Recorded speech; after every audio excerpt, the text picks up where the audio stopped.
सच्चिदानन्दरूपाय शिवाय ब्रह्मणे नमः। यामावुः सर्वलोकानां प्रकृतिं शास्त्रपारगा तां धर्मचारिणीं शम्भो प्रणमामि परं शिव।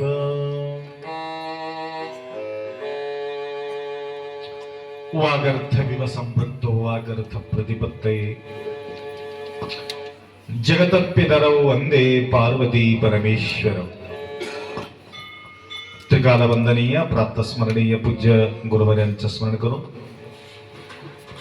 अखंड शिवनाम सप्ताहातील प्रतिवर्षप्रमाणे यावर्षीही आनंदाचा सोहळा करडखेल या नगरी शिवकथाच्या माध्यमातून आतापर्यंत श्रीदेवी ताई शिवभक्तपरायण फार सुंदर मधुर कंठाने या ठिकाणी अखिल कोटी ब्रह्मांड नायक शिवप्रभू आशुतोष भगवान भोलेनाथ शंभू महादेव यांच्या गुणगान करण्याचा सुसंधी माताजींच्या जीवनामध्ये व तुम्हा सर्वांच्या जीवनामध्ये श्रवण करण्याचा सद्वेळ या ठिकाणी प्राप्त झालेले आहे। तोची एक भाग्यवंत अकळीला उमाकांत। कारण नामचिंतन एकाग्र चित्ताने घरी राहून आपण श्रवण करणे किंवा स्मरण करणे फार कठीण आहे। एकांगी होऊन सार्वजनिक रूपाने ज्या ठिकाणी आपण या ठिकाणी बसतो त्या ठिकाणी मन एकाग्रत होत असते। कारण कोणाचं व्हायब्रेशन कसं असते काही सांगता येत नाही। त्याचप्रमाणे आता तुम्ही ऐकून आहात, मी सकाळी चालू होतो परमर्षी ग्रंथ पारायण झाल्याबरोबर या ठिकाणी प्रवचन करावं, मला मोकळं होतील असं म्हणून आम्ही विचार केला। परंतु महादेव पार्वती म्हणाले मला भेटल्याशिवाय जायचं नाही। म्हणून तो योग या ठिकाणी जुळून आलेले आहे। अण्णा बसवण्णा फार सुंदर सांगितलं, कूडल संगम देवन अरिवडे शरणर संगवे मदल। कूडल संगम देवन अरिवडे, देवाचा दर्शन, देवाला तुला पाहायचं असेल, एकांत वास होऊन तो स्मरण करत बसू नको। तुला दर्शन, तुला अनुभूती तुला प्राप्त करून घ्यायचं असेल, शरणर संगवे बदलू। शरणांचा संगती, शरणांचा संगती म्हणजे तुम्ही जी निष्ठेनं भक्तीनं भगवंताच्या प्रति प्रेम, जो प्रेम आहे त्याने या ठिकाणी बसू शकतो। बगर प्रेमी कशाला या ठिकाणी बघा, बगर प्रेमी बसू शकत नाही। ज्यांच्या प्रेम आणि श्रद्धा भक्ती अतूट आहे तो व्यक्ती या ठिकाणी अचल होऊन बसतो। निश्चल, निश्चल तत्वे जीवन मुक्तम, अशा प्रकारच्या व्यक्तीला निश्चल तत्व निर्माण होण्याकरता या ठिकाणी बसावं लागेल। भाग्यशाली आहे महर्षाणांचा श्रेषु कश्चित् यतति सिद्धये यततामपि सिद्धानां कश्चिन् माम वेति तत्वतः। जगामध्ये भरपूर आम्हाला पाहायला मिळतात, करोडो लोक धावून येतात, अनेक प्रकारच्या अनेक ठिकाणी समाधान करून घेण्याकरता त्यांचे धावपळ असते। 60 करोड लोक त्या ठिकाणी आंघोळीला गेले प्रयागराजला। 60 करोड लोक, काही एक नाही दोन नाही। आणि त्यामध्ये मुक्त होऊन येणारे किती लोक असतात, फार विरळ, फार कमी। त्या प्रकार कोणी धन देऊन मोकळं होतात,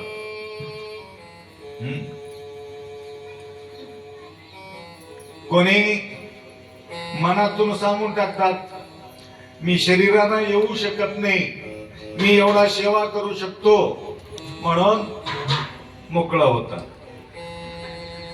कोणी तन मन धन तीनों अर्पण करून या ठिकाणी बसून श्रवण करतात. तुम्हीच भाग्यशाली. लक्षात घ्या. करिवा स्वहित, ह्याच्यामध्ये हित आहे.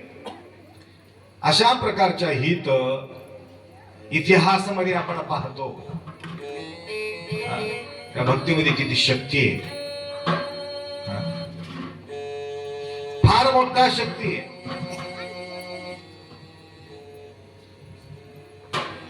लेकरू पोटात होत, मोठा राजवैभव. त्या वैभवामध्ये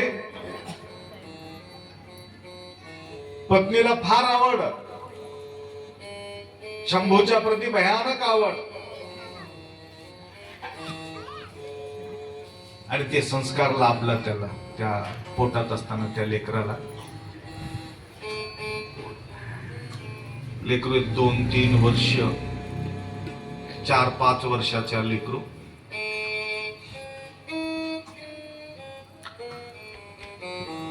जो कमजोर व्यक्ती असतात त्यांच्यावरही दबाव जास्त असतो.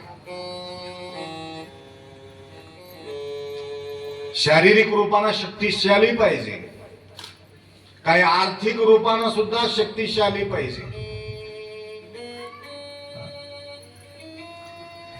परंतु इमानदारी जो आहे ना, सेवावृत्ती, सेवाभाव असलेल्या व्यक्तीच्या या कलियुगामध्ये फार विरळ पाहायला मिळतो. एक दुसरा राजा हल्ला केला त्यांच्यावर,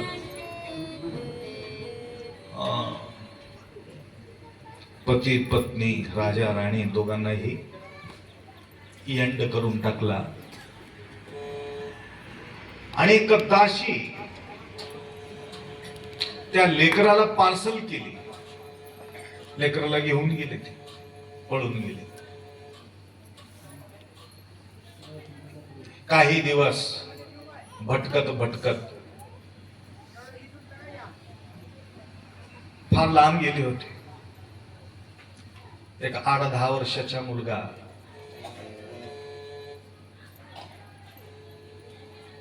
जे पालन पोषण करणारी जे माता होती ती बी मरण पावली. आता तो ध्यास होत, ऐकलेले ध्यास होत, आईचा पोटात असताना ऐकलेले ध्यास, शिवभक्ती, शिवाच्या प्रती निष्ठा, अटूट भक्तिभाव असलेले व्यक्ती.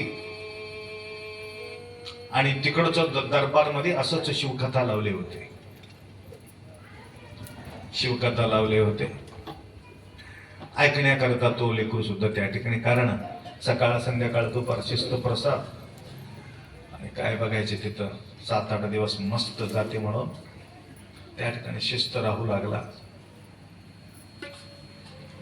त्या दरबारामध्ये असंच एक महाराजांना बोलून घेतले, आमच्यासारखंच राजा साहेब. मध्यंतरी शिवकथाच्या माध्यमातून गुरुमाऊलीचा आशीर्वचन म्हणून बोलावून घेतले होते.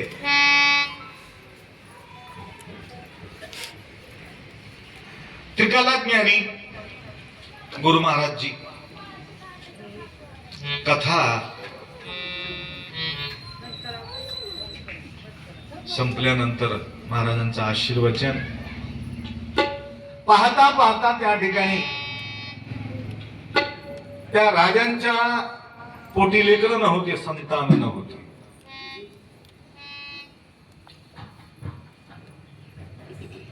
जे प्रधानी जे होतं ना, ते प्रधानीला एक 2-3 मुलं असल्या कारणानं असा ठरला होता की त्यांच्या एक मुलाला राजा करावा.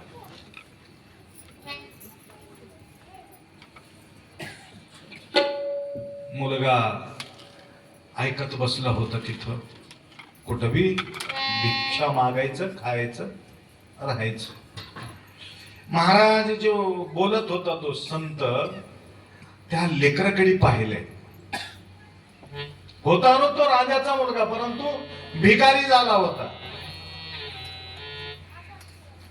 त्यांच्या चेहरा पाहिल्यानंतर तो म्हणू लागला, अरे काय हे लेकरांच्या रेषा, या राजवैभवाचा राजा होणार आहे असं म्हणून भविष्य सांगून टाकलं. या राजवैभवाचा राजा होणार. राजाला बी काय वाटलं नव्हतं, परंतु प्रधानीला मात्र भयानक टेन्शन. असं कसं शक्य आहे? एक भिकारी सुद्धा राजा होऊ शकतो. तिरुकनूरव ಊರ ಮುಂದೆ ಮುರುಕು ಧರ್ಮ ಶಾಲೆಯಲ್ಲಿ ಒರಗುತ್ತಿರಲು ಒಂದು ಕನಸು ಕಂಡನಂತೆನೆ. एक स्वप्नात ऐकल्यासारखा मला वाटते. हे शक्य नाही. ह्याचा काम तमाम करतो. ह्याचं काम मी तमाम करतो असं म्हणून तो विचार केला. नंतर देवावर जास्त त्याचा भक्ती असल्या कारणानं त्या पोराला सांगितले, महादेवाला जा. महादेव होतं थोडं लांब माळावर. महादेवाला जा, राजाचा आदेश आहे म्हणून काही नैवेद्य वगैरे दिलं आणि पाणी वगैरे दिलं. हे जाऊन त्या महादेवाचा अभिषेक कर.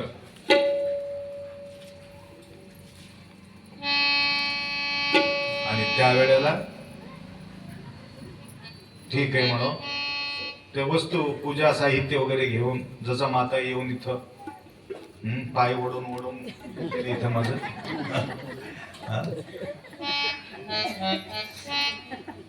माता मंडळीला पूजा म्हटली की संपलं.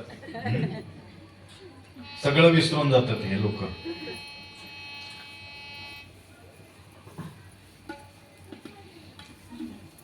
तिकडून त्या प्रधानीचा जो मुलगा तिकडून येत होता.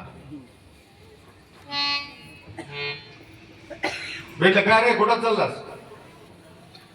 नाही, राजांचे आदेश आहे आम्हाला. ते आदेश बिजनेस काही राहू दे, मी सगळं करून घेतो. माझ्या कामासाठी तू जा म्हणून त्याला दुसरं काम सोपून टाक.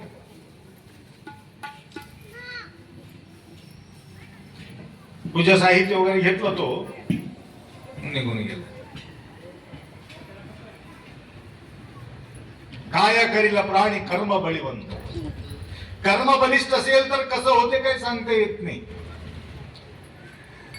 आणि तो मंदिरात गेल्याबरोबर पहिले सांगून ठेवलं होता, मंदिरात पाऊल ठेवल्याबरोबर त्याचा रुंड वेगळा करा म्हणून प्रधानी सांगून ठेवलं होतं. गेले कोण तिथं? त्याचाच मुलगा गेला तिथं आणि त्याला पाऊल ठेवल्याबरोबर रुंड धंड वेगळा केला. अजून परतून आला, अजून परतून आला. अरे का वापिस का आला? मला दुसरं काम सांगितले. तुमचा मुलगा दुसरं काम सांगितल्यामुळे मी आलो. घात झाला मला. पळत गेल्याबरोबर काम तमाम झाला होता. विधी लिखित आहे. अशा प्रकारचे हे गोष्टी शक्य होत नाही. अजून 2 मुलं आहेत मला. 3 मुलापैकी एक मुलगा गेला तर गेला, परंतु या पोराला मात्र राजा होऊ द्यायचं नाही.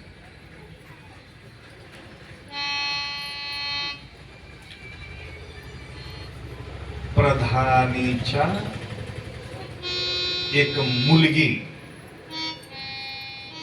तो प्रधानी या गावामध्ये काम करत होता, परंतु दुसऱ्या गावामध्ये तो राहत होता. त्या ठिकाणी एक मुलाला सांगितलं, एक चिठ्ठी लिहिली. त्यांचं नाव होतं, मुलीचं नाव होतं विषय. मुलीच्या नाव विषया.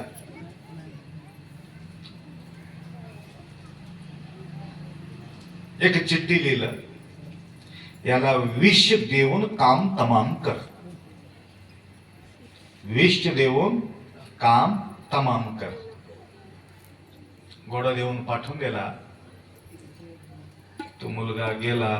थोडासा विश्रांती, उन्हाचा दिवस म्हणून झाडाखाली झोपला होता. बगीचा त्या प्रधानीच्या असल्या कारणानं वनविहार करण्यासाठी विषया त्या ठिकाणी आली होती. विषया कुठं आले होते?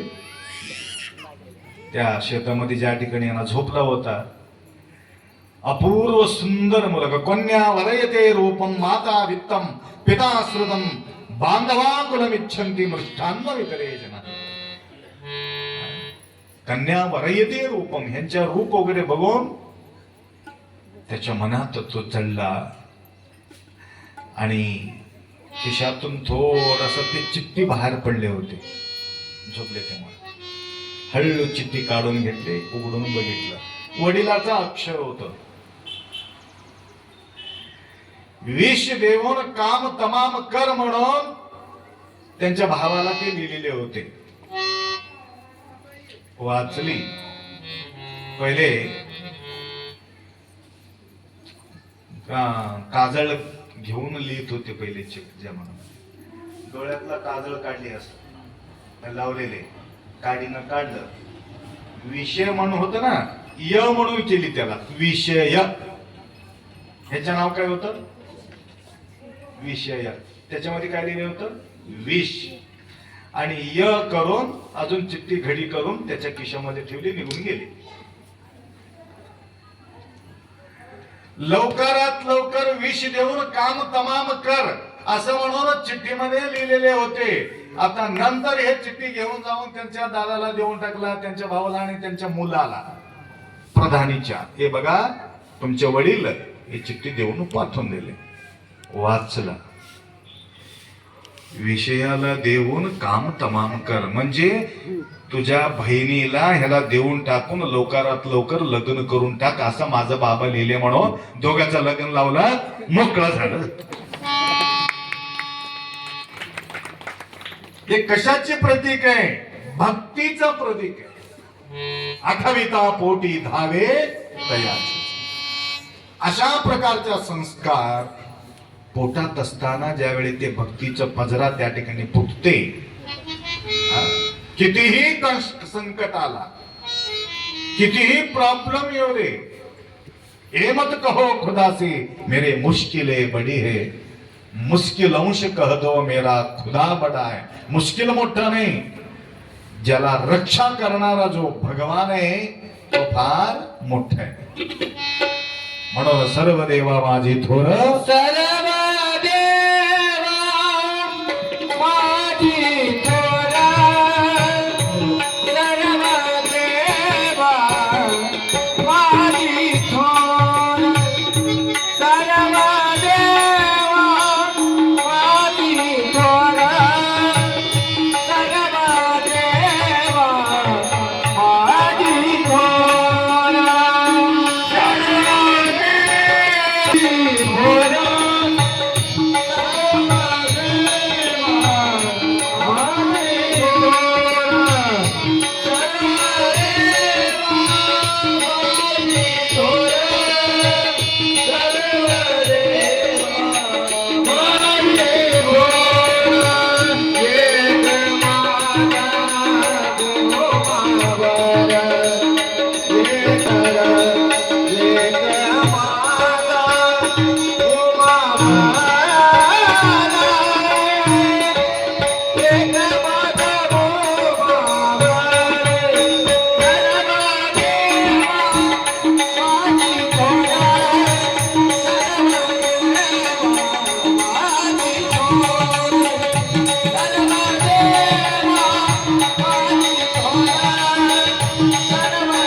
म्हणून आताच्या वेळेमध्ये तुम्ही पहा, कुठंही बघितलं फक्त महादेवाचा भक्ती. कुठंही. परवा मी नांदेडला गेलो, स्वामी समर्थाचं मंदिरामध्ये मूर्ती स्थापना ठेवली. मी म्हणलं हे तर स्वामी समर्थाचं मंदिर, आता कोणता मूर्ती स्थापना करणार? आणि महादेव नंदी आणून ठेवली होती. मी कुठं स्थापना? नाही, इथंच स्थापना. मग हे तर स्वामी समर्थ असलं तरी सुद्धा हे समर्थ आम्हाला पाहिजेच, शंभो महादेव. आणि प्रत्येक ठिकाणी ज्या ठिकाणी जागा मिळेल त्या ठिकाणी महादेवाला बसू लागलेले आहेत. एवढं भक्ती वाढलेले. वाढलो की सदाचार सद्विद्येचे बडीमार हो सर्वत्र साचार हाची प्रसाद आवडे. आणि त्या प्रकारे कलियुगाच्या अंत काळामध्ये शिवभक्ती लोप झाली, विश्व शिवमय केले.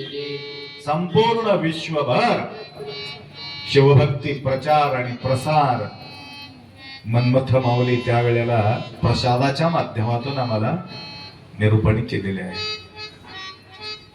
आणि ते तर तुम्ही तर शिवभक्ताच्या पोटी जन्म घेतलेले आहे. ते तर अनंत काळाचा संस्कार आम्हाला आहे. अशा प्रकारच्या संस्कार आपल्याला भेटत असेल तर भटकायचं काय गरज आहे? तरी सुद्धा काही काही लोक भटकत राहतात, भटकून परेशानी होतात. लक्षात आलं का? म्हणून जागृत राहण्याचा वेळ आहे. आईपासून जागृत राहा म्हणायचं गरज नव्हती, वडिलांपासून जागृत राहा म्हणून गरज नव्हती, गुरुपासून जागृत राहा म्हणून करायचं गरज नव्हती. आज सांगायचं वेळ या ठिकाणी आलेले आहे. कोणाच्या रूपामध्ये कसे येतात, काय करतात, काही सांगते. विश्वास करणं अवघड आहे. म्हणून विश्वास करायचा असेल त्यांच्या आचरण पाहून तुम्ही विश्वास करावा लागेल. आणि विश्वासात घेतात, नंतर विश्वासघात करतात. म्हणून जागृत राहायचं. जागा जागृत राहा. निजो नाका जागा जागा निजो नाका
निजू नका जागा जागा पुढे आहे भूतगा.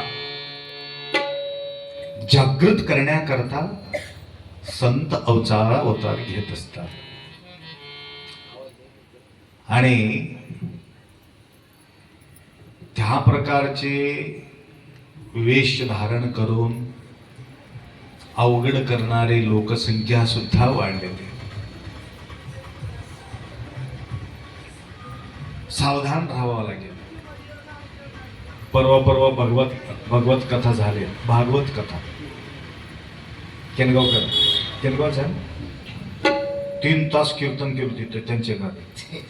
फाटून गेले सगळं. किनगावला आता माताजी बोलले होते मला, किनगावला आला होता तुम्ही अंपा म्हणून. परवा भक्तिस्थळामध्ये सुद्धा 2-2.5 तास कीर्तन सेवा झालेले. मी बी करलेलो आता थोडं थोडकी. परंतु मी उभा टाकले की हे भजन मंडळी परेशान होतात. असो, ते कीर्तन संपल्याबरोबर गाडीच्या अवतीभोवती लोक जमा झाले. मुलं कस काय, आम्हाला तारीख पाहिजे, आम्हाला तारीख. मी कीर्तनकार काय नाही हो, उगा कशाला मागे लागले आम्हाला, म्हणून सांगून टाकलो तिथे. तर भागवत कथा सांगणारा जो व्यक्ती, भयानक सुंदर कथा सांगणारा व्यक्ती भयानक मोठा धोका देऊन गेला. गावासहित तुम्हाला प्रूफ सांगतो तुम्हाला. 28 लाख रुपये हडप करून निघून गेला. 28 लाख. त्याला सांगितलं की तुझ्या घरी 2 रांजण आहेत. त्या माणसाला सांगितलं 2 रांजण. परंतु काय करावं लागते, ते पैसा तुला लागू होण्याकरता तुला पहिला खर्च करावा लागते, नंतर तुला वापरता येते. मग काय खर्च करणार, 7 दिवसाचा भागवत कथा लावा. मग काय करावं, दररोज तूप पोळे आंब्याचा रस खाऊ घालावा लागेल. दररोज गावचे गाव. आणि सकाळी उठल्या बरोबर त्याचा तैल स्नान. आता उमाकांत आम्हाला ज्या प्रकारे मस्त मालिश करून अंग हलका करून टाकतात. करडखेला आलं 2-3 मोकळ होते. माझं एक शरीर मोकळं करून टाकते मालिश करून.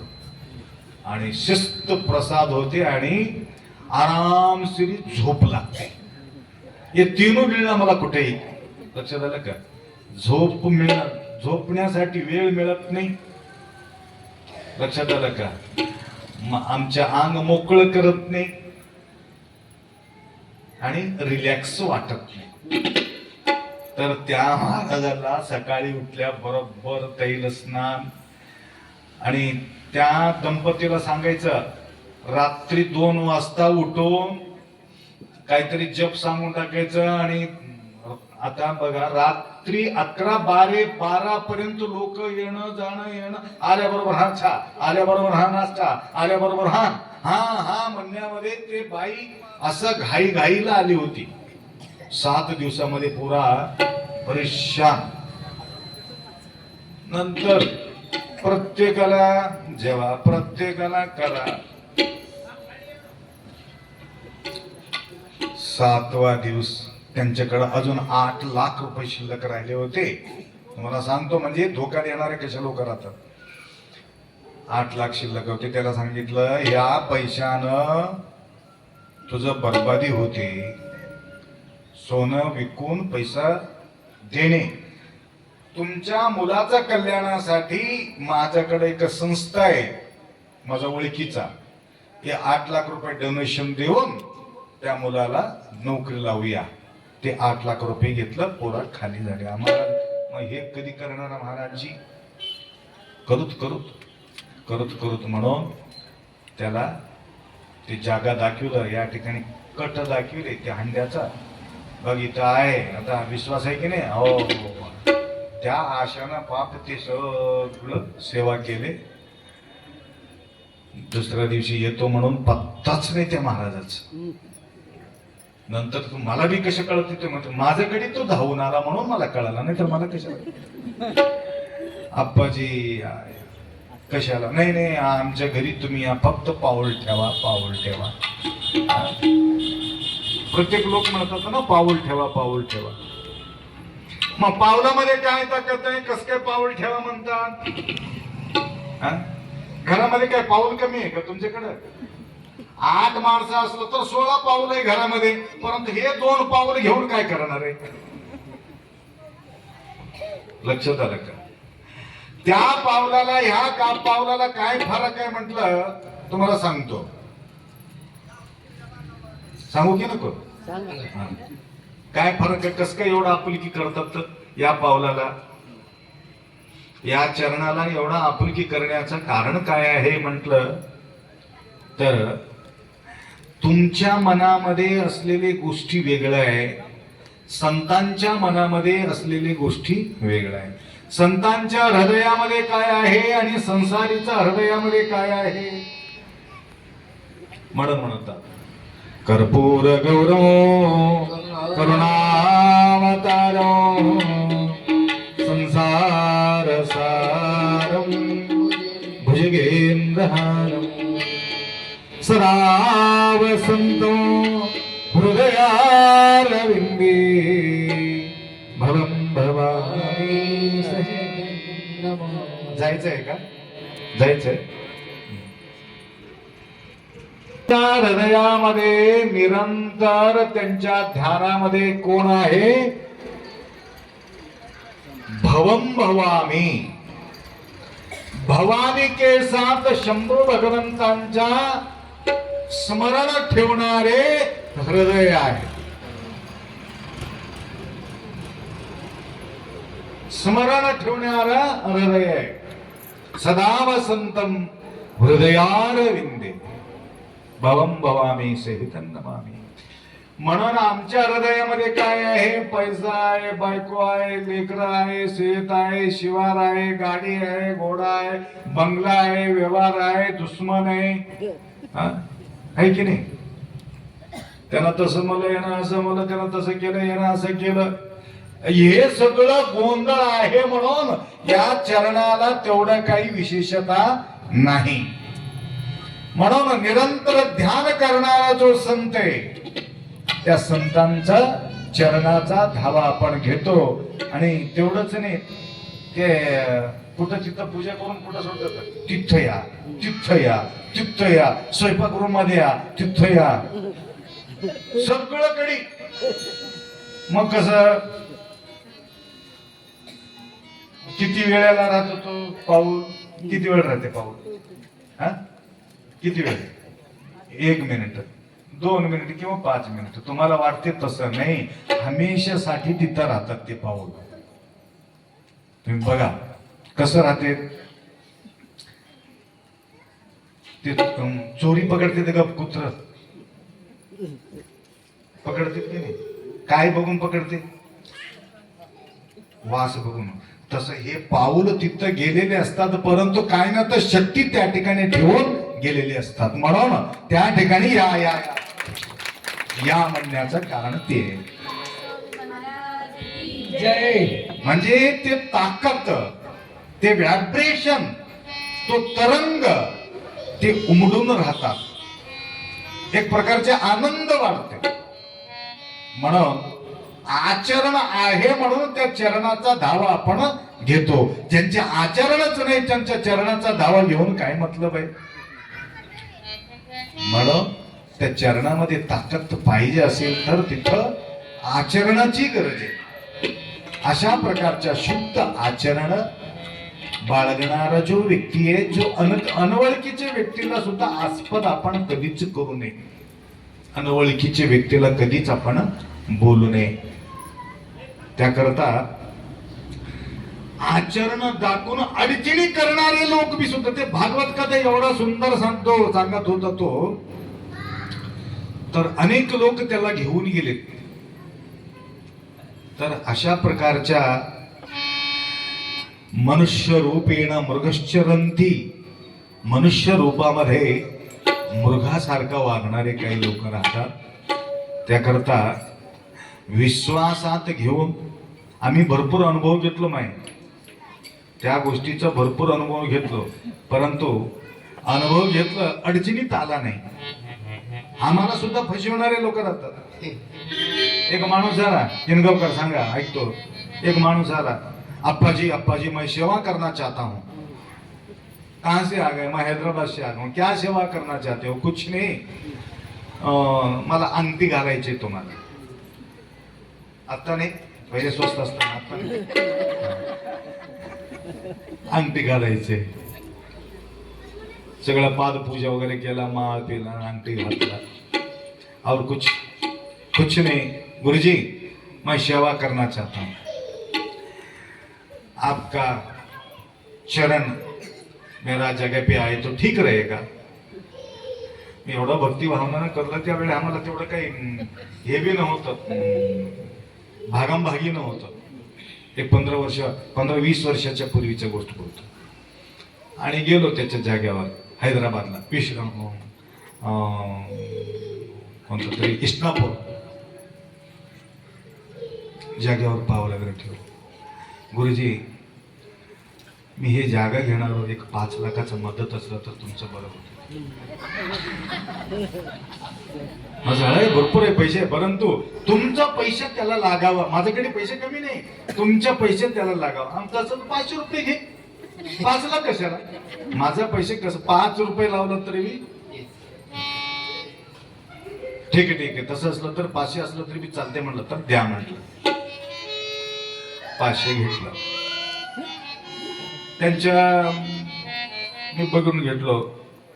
नंतर तो विचार केला, गुरुजी पैसा का कुछ कम नहीं है मेरा पास, लेकिन आपका आशीर्वाद लेना चाहता हूं. फिर क्या करना होगा? कुछ नहीं, अभी गुरुजी का पुण्य स्मरण है कि नहीं, वो गांव को गांव क्या करना चाहिए, त्याला काय म्हणतात, लाडू की बुंदी, हा, चपाती, बुंदी आणि अजून काय काय आयटम, मैसूर पाक वगैरे काय काय आयटम्स सांगितलं. हे सगळं, ये सभी मैं खिलाना चाहता हूँ. बहुत अच्छी बात है, खिला. तर आप किराना कहाँ से लाते हो, वहाँ से आप बोल दो, मैं पेमेंट करूंगा ना, वैसा कुछ नहीं. तर त्याने एवढा केला, एवढा विश्वास केला. आता त्यांना केलं तरी हरकत नाही, परंतु आपण करावं म्हणून जवळजवळ 3.5 लाख रुपयाचा आम्ही व्यवस्था त्या ठिकाणी केलो. शिस्त प्रसाद झाले, सगळं होऊन गेले, अजून बी त्याचा पत्ताच नाही. म्हणून आमच्यासारख्या लोकांना सुद्धा अशा प्रकारच्या फसविणारे लोक आहे. तुम्हाला किती फसवितात विचार करायचा. हा, आता गटोड आहे म्हणून गटोड काढून घेऊन तुमच्याकडून, म्हणून कोणाचाही विश्वास करू. आमचा विश्वास तुझे पण. त्या आशुतोष भगवंताच्या प्रती विश्वास असेल तर ज्यांच्या बोलण्यामध्ये ताकद आहे, त्यावेळेला आपोआप ते अंधकार दूर करतात, क्लिअर करतात. 8 वर्ष लेकरू बोलले नाही, ते गस्ती मारत होते. तो वडील एक दिवस तो काहीतरी कामाच्या निमित्तानं तो बाहेर गेला आणि गस्ती मारण्यासाठी ते बरोबर म्हटलं, हे बुद्धू उगा पडूनच राहतोस, आज थोडा गस्ती तर मार. परंतु तो चुकूनच जन्माला आला होता, पूर्वजन्माचा संस्कार त्याला होतं. आणि हे जगाच्या द्वंद्वामध्ये मी पडलं तर माझा सत्यानाश होईल असा विचार करून तो विचार केला. असंच पहिले बी असंच आम्ही पाय पडत होते. कस काय पडले तुम्ही पाय? उजड पडलं मग. आणि महाराजाचं का पडतं मग पाय पडते म्हणजे पाऊल पडायचं कारण तिथे बी उजाड पडते. अज्ञान दूर होते, अंधकार दूर होते, म्हणून गुरुमाऊलीचं पाऊल पडतो, त्याचं पाऊल पडल्यासारखं. आणि संध्याकाळी दिवा लावल्याबरोबर एकमेकाशी दर्शन घेत होते माय. तेव्हा बी आईच्या पाय पडायचं, वडिलाचं पाय पडायचं, मोठे मोठे हे बुजुर्ग लोकांच्या पाय पडायचं. त्यावेळी परंपरा होतं. आता लाईट टाकतात, कवा पडतात कवा जातात काही सांगता येत नाही. दिवा लावल्याबरोबर दर्शन घ्यायचं. दिवा लावताना अगरबत्ती वगैरे लावायचं. अशा प्रकारचे धूप आहेत का? हा आहेत, संपले आहेत. आम्ही सुंदरशा धूप आणलो आणि स्वतः तयार केलेले कामधेनू गोशालामध्ये जे तुम्ही अगरबत्ती लावतात ना, आणि त्याच्यापासून त्याच्यामध्ये बांबू राहते काडी, ते बांबू काडी वास घेऊन बांबू काडीचं त्याकरता काडी बगर काडीचं अगरबत्ती ते लावले की एकदम सुगंध भरित केमिकल मुक्त धूप आहे. कोणाला गरज असलं तर नंतर गाडीमध्ये तुम्ही घेऊ शकता. तुम्हाला काय बोलत होतो, काय सांगत होतो? पाऊल तर झालं, उजाड बी झालं, इथं कोणतं तरी गावचे माय आले होते, त्याचं नाव उजड. उजड उजड दोनदा तीनदा आले. आप्पा उजडला कवा येता, उजडला कवा येतो. उजडल्यावर येतो, उजळल्यावर येतो माई, उजळल्यावर येतो. तसा मुलगा बोलत नव्हता, पूर्व संस्कार त्याला असल्या कारणानं या जगाच्या द्वंद्व लागू नये म्हणून तो पोरगा तसंच असल्यामुळं आज तू काय कर, मी चाललो ते गावात गस्ती मारण्याखाली तू जावावं लागेल म्हणून मुलाला सांगून गेला. हा? तो रात्री गेला, म्हणू लागला जाग्रत जाग्रत जाग्रत. आता म्हटले ना जागा जागा. हा? आपल्या स्वतः काय म्हणलो, जागा जागा. हे जो नका जागा जागा बुडी पुढे आहे बुडी आहे बहु दगा. म्हणत म्हणत तो हिंडू लागला. म्हटलं कामापासून सावधान, क्रोधापासून सावधान, लोभापासून सावधान. हे बाहेरचा चोर फक्त तुमचा वस्तू घेऊन जाईल, परंतु आतला चोर पुरा सत्यानाश करून जाईल, तुझा बर्बाद होऊन जाईल, असं म्हणून गस्ती मारायला सुरुवात केला. राजा ऐकलं हे गोष्टी ऐकून थक्क झाला. आतापर्यंत धन सांभाळा म्हणून गस्ती मारत होते, आज एक कोण नवीन आलेले आम्हाला जागृत करण्यासाठी तो आलेले आहे म्हणून सकाळी बोली पाठवून दिले. वडील आला होता, कोण पाठवून दिला त्याला घेऊन ये. थरथर कापला रे, हे अपशब्द काय बोलला की पोरग म्हणून शिव्या देत घेऊन गेला त्या लेकराला. राजा समोर उभा राहिला. कोण गस्ती मारले रात्री? तर कापत म्हटलं यांनाच. हे कोण आहे? माझा मुलगा. असं म्हटल्याबरोबर राजा त्याला साष्टांग दंडवत टाकले, नमस्कार केला. वडील म्हणला काय झाले काय? तुझं मुलगा ज्ञानी आहे, फक्त बहिरंगामध्ये जागृत राहण्यासाठी तू माझा कोशिश केलास, परंतु मी आज खरा जागृत झालो. हा, त्या प्रकारे अशा प्रकारचे जागृत करण्याकरता संतांच्या आगमन होत असतात. म्हणून माऊलीला कधी कधी बोलवितात आणि दोन शब्द ऐकून घेतात. आतला अंधकार दूर करण्याचा जो प्रयत्न गुरुमाऊलीचा असते, लक्षात आला का? काम क्रोध लोभ मोह मद मत्सर डंब अहंकारचे चोर आत बसलेले आहे, त्यापासून आम्हाला सावधान राहायचंय. एक नाही एक दिवस आमचं काम तमाम करूनच ते जाणार आहे, तोपर्यंत हे चोर जाणार नाही. म्हणून या चोरापासून आम्हाला सावधान राहावं लागते. म्हणून जागृत ठेवण्यासाठी महाराजांचं आगमन होत असतो. तसा करडखेल या नगरी सनगले. हा, सनगा सनगा म्हणतात. सनगा सनगा म्हणजे कशाची? अलंकार. हा, सनगाला अलंकार म्हणतात. गुरुमाऊलीचा सनगा म्हणजे हे आपला सनगले आहेत. लक्षात, एवढा अटूट भाव भक्ती असणारे लोक आहेत.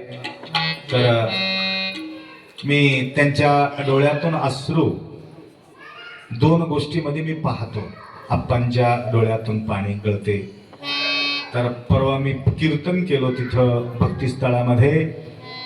अम्मलपूरच्या आप्पांच्या आठवण काढल्याबरोबर डोळ्यातून पाणी आपोआप गळत राहते. त्यांच्या एवढा निष्ठा त्यांच्या गुरुमाऊलीच्या प्रती त्यांच्या आहे. आणि दुसऱ्यांदा आम्ही येणं गेलो तर त्यांच्या डोळ्यातून अश्रू गळत राहते. इथून गेलेले त्यांना कळालं आम्हाला विसरले, आप्पा आम्हाला सोडून गेले. इथं लेकरं आहे म्हणून त्यांच्या लक्षात नाही. परंतु कधी कधी कामाच्या पोटी कसं असते, लेकरू पाय धरून आईचं वडत असलं तरी सुद्धा झडकून टाकून आई निघून जाते की नाही माहिती? तसंच माझं काम आहे. लक्षात आलं का? कधी कधी धडकून मला जावं लागतं, कारण प्रत्येक ठिकाणी वेळ देणं फार कठीण होते. तरी आज सुंदरसा वेळ या ठिकाणी आम्हाला प्राप्त झालेले. श्रीदेवीचा जो सुंदर कंठ मधुर वाणीतून श्रवण आतापर्यंत तुम्ही केलात, आम्ही बी ऐकलोत, फार आनंद वाटला. सर्व कलाकार मंच मला बी साथ दिले, कीर्तन केल्यासारखं वाटलं मला बी आता. हा? मध्यंतर कीर्तन मध्ये सुद्धा हे प्रमाण देणाऱ्या लोकांना सुद्धा असं थांबतो मी, कारण माझाच सर ना त्याचं घेऊन कोण बसावे तरी सुद्धा त्यांचा संगीत जोड असेल तर त्या ठिकाणी ते आनंद वेगळंच असते. आणि त्यामध्ये तुमच्यासारखे भक्तिभावनेतून या ठिकाणी श्रवण करणारे भक्त असल्यावर त्या ठिकाणी तो आनंदाचा भाग. आनंदम ब्रह्मेति विजानाद आनंदेव खलिममानि भूतानि जायन्ते आनंदेन जातानि जीवन्ते आनंदम प्रयन्ते विषमे. प्रत्येक क्षणोक्षणी या जीवाला आनंदाची गरज आहे. जीवनात मानसाला सुख मिळतो कधी कधी, कधीतरी आनंद मिळतो या संसारामध्ये, कधीतरी, रोज नाही. लक्षात आलं का? रोज आनंद मिळत असेल तर जगण्यामध्ये किती आनंद वाटते. प्रत्येक पावला पावलाला दुःख, पावला पावलाला दुःख. नवरा काय म्हणते, बायको काय म्हणते, वडील काय म्हणतो, मुलगा काय म्हणतो, दोस्त काय म्हणतो, हेच द्वंद्व द्वंद्व द्वंद्व द्वंद्व मध्ये आम्ही परेशान. आता गुरुमाऊलीचा सानिध्य भेटल्याबरोबर आनंदाला सीमा नसते. गगनी आनंदाला मावे. अशा प्रकारच्या आनंदाचा सोहळा आपण या ठिकाणी साजरी केलात. असंच सेवा करण्याचा सद्बुद्धी सत्संधी गुरुमाऊलीचे कृपा आशीर्वाद तुम्हाला लाभो. आशुतोष भगवान भोलेनाथ शंभू महादेव तुमच्यावर कृपा करो एवढा अपेक्षा व्यक्त करून 2 शब्द या ठिकाणी आरंभ करू. सांब जय नमः पार्वती.